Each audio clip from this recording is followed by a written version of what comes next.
Bonjour à tous et bienvenue dans cette nouvelle vidéo. Aujourd'hui, je voudrais traiter une question qui est souvent posée par les équipes d'intervenants, que ce soit des coachs d'organisation, des coachs, des consultants, quand ils ont à mener des missions en entreprise. Et la question est, comment ne pas se perdre dans cet accompagnement? En effet, dans une organisation, quoi que vous puissiez faire, il se passe toujours infiniment plus de choses que vous ne pouvez en voir. Les organisations sont devenues rapides, voire trop rapides, extrêmement complexes, très sophistiquées, et on se retrouve avec un niveau de complexité tel qu'il est important de pouvoir simplifier cette complexité, avoir un modèle, avoir un outil qui vous permet, quoi qu'il arrive, de savoir en tant qu'équipe d'intervention où est-ce que vous intervenez, pourquoi est-ce que vous intervenez à cet endroit, qu'est-ce que vous pensez que ça va produire comme effet. Cet outil que je vais vous présenter et que je me propose de vous présenter dans cette vidéo, c'est un modèle qui s'appelle le modèle SERA. Et puis, à la fin de cette vidéo, je vous proposerai à partir de ce modèle 2 astuces, 2 techniques qui sont très utiles en accompagnement. La chaîne entièrement consacrée au coaching d'organisation, aux transformations que connaissent les entreprises et à comment les accompagner.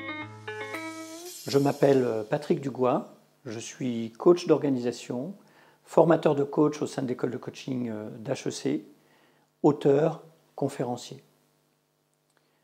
Aujourd'hui, je voudrais avec vous présenter le modèle SERA. Le modèle SERA, c'est un modèle qui permet de regarder soit une équipe, soit une business unit, soit une entreprise complètement, et de le regarder sous 4 aspects qui vont permettre de simplifier la réalité et d'avoir une idée de ce qui se joue, à quel endroit et sur quel levier l'équipe peut éventuellement s'appuyer.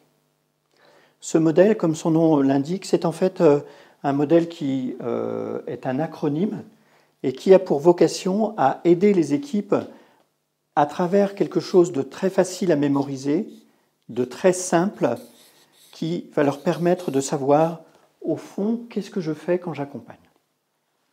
Dans toutes les organisations, une question essentielle est toujours posée, encore plus par ces temps de crise, encore plus avec le digital, encore plus avec les nouvelles générations, c'est la question du sens. Et quand on intervient au sein d'une entreprise, la question du sens est évidemment cruciale.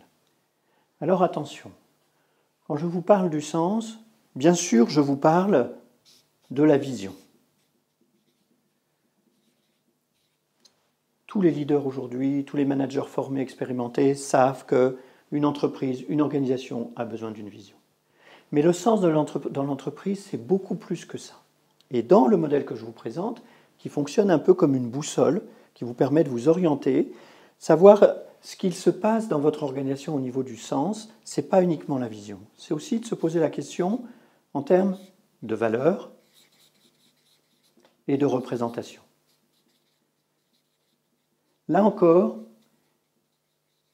c'est un domaine qui est souvent traité au sein des organisations, souvent traité avec des chartes de valeurs, etc.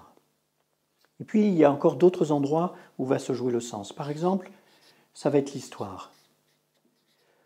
Lorsque vous réalisez un accompagnement dans une organisation, ce n'est pas du tout la même chose de faire un accompagnement au sein du mouvement Emmaüs, parce qu'il y a l'histoire de l'abbé Pierre qui est présente.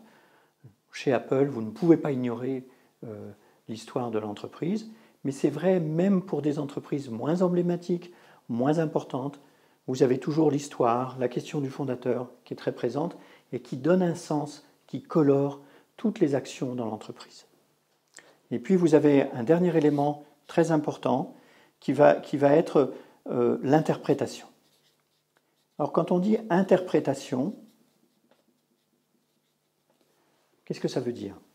Ça veut dire qu'au sein d'une entreprise, le sens, il est constamment remanié, il est constamment l'objet de discussions. Par exemple, je vous donne l'exemple du Covid aujourd'hui, je suis dans une entreprise, ok, quelles sont les discussions et les interprétations autour de comment vont les affaires? Est-ce qu'en ce moment on s'en sort bien? Comment vont les chiffres? Comment va être l'avenir? Tout ce travail d'interprétation, de discussion entre les acteurs va créer un sens sur la situation. Dans une entreprise, lorsqu'une équipe intervient, elle doit immédiatement se poser la question de qu'est-ce qui se passe au niveau du sens. Vous avez par exemple des entreprises où la question du sens est très peu posée et des entreprises où elle est essentielle.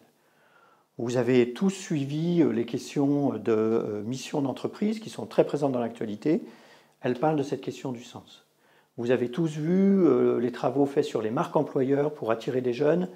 C'est la question du sens. Ça fait des années maintenant qu'on travaille sur la RSE, responsabilité sociale des entreprises. On est encore dans la question du sens. Et nous savons aujourd'hui qu'une entreprise qui ne travaille pas ce domaine-là est condamnée à plus ou moins long terme, soit parce qu'elle n'a pas la bonne vision, soit parce qu'il n'y a pas des valeurs assez fortes pour faire face aux crises, comme celle du moment, soit encore parce que les acteurs ne donnent pas la même signification à ce qui se passe, et ça va créer des dissensions et des difficultés. Le deuxième niveau de notre modèle, c'est l'énergie. Alors c'est assez inhabituel au fond, quand on commence à travailler sur la question de l'accompagnement des entreprises, de se poser la question des énergies. Pourtant, la question des énergies, elle est évidente et importante dans l'organisation. Le premier niveau, c'est le fameux niveau de l'engagement.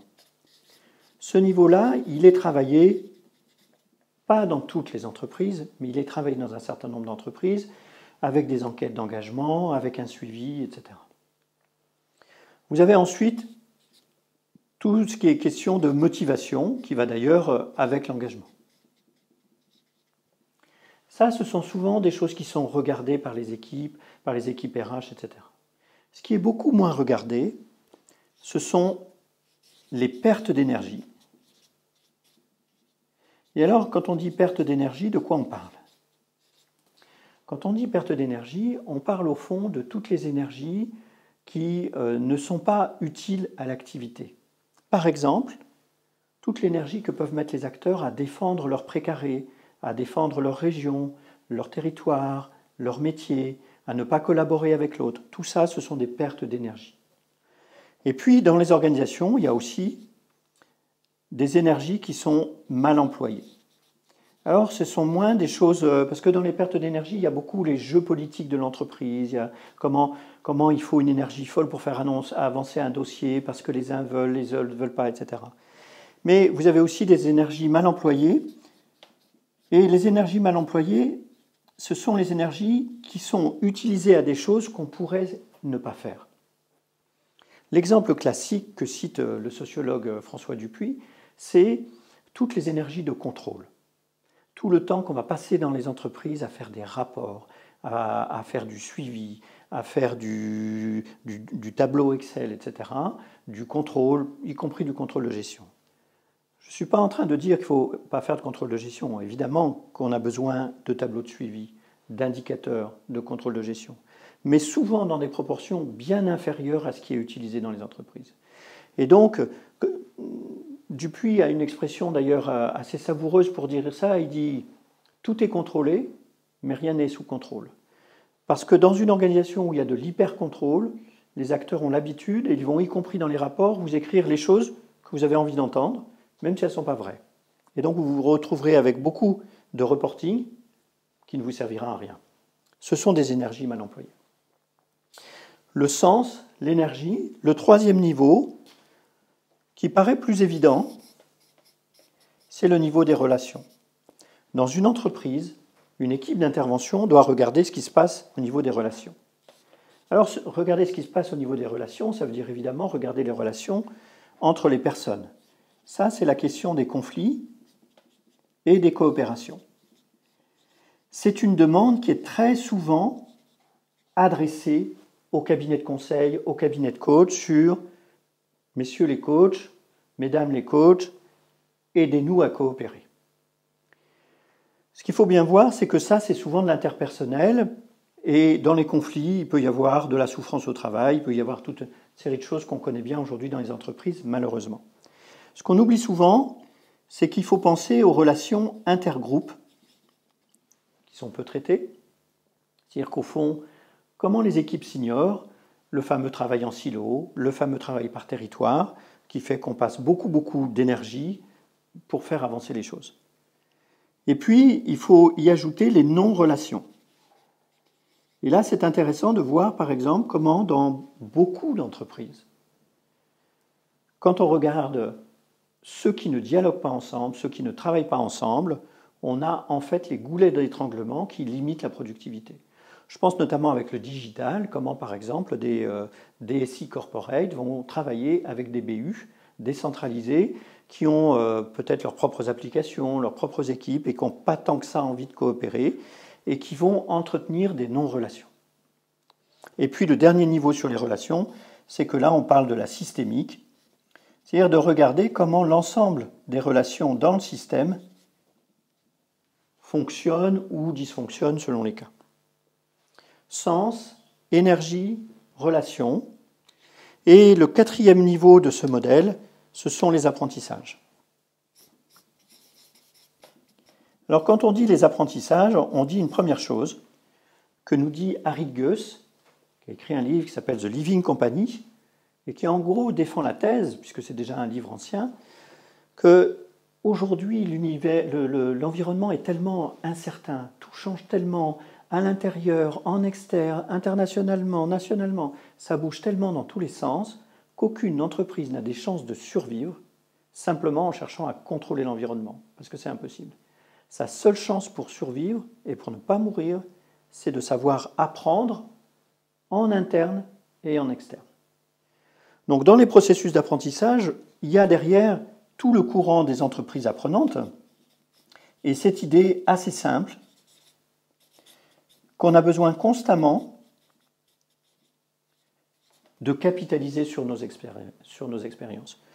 D'une certaine manière, on peut dire que les startups, avec le test and learn, ont beaucoup développé le processus d'apprentissage et s'appuient énormément là-dessus.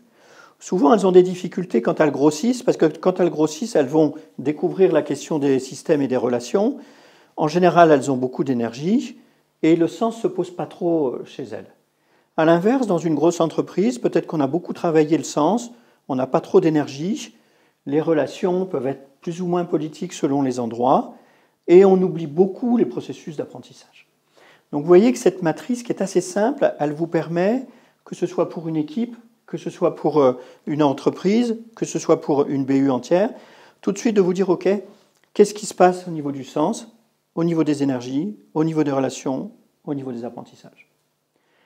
Ça va vous permettre de simplifier le réel, de ne pas vous perdre et de savoir que, OK, il vous est demandé d'accompagner un séminaire, mais de quoi s'agit-il dans ce séminaire? Il s'agit de renforcer les relations, il s'agit de redonner de l'énergie, il s'agit d'apprendre ensemble, il s'agit de redonner un cap. Selon ce qui vous est demandé, vous avez tout de suite une idée de ce qui se passe. Et puis, dès que vous voyez votre client, dès qu'on vous commence à vous présenter un cahier des charges, très vite vous pouvez vous dire, OK, de quoi est-ce qu'il s'agit? Donc je vous invite à retenir ce modèle, parce que sera, alors il est traduit pour le monde anglo-saxon, il donne Pearl, pour Purpose, Énergie, Relationship, Learning. Ça doit vous permettre d'accompagner, et maintenant je voudrais vous donner également, en supplément de ce modèle, deux techniques très intéressantes qui vont vous permettre d'améliorer vos accompagnements. La première s'appelle « Le sens est une énergie ». Qu'est-ce que ça veut dire? Ça veut dire que si vous intervenez dans une organisation déprimée, ou bureaucratisée, ou qui a une baisse de productivité, posez-vous la question immédiatement, qu'est-ce qui se passe au niveau du sens? Et une des meilleures manières de remettre de l'énergie dans un système, c'est de remettre du sens. Donc retenez cet outil simple, le sens est une énergie. La deuxième technique sur laquelle je voudrais revenir avec vous,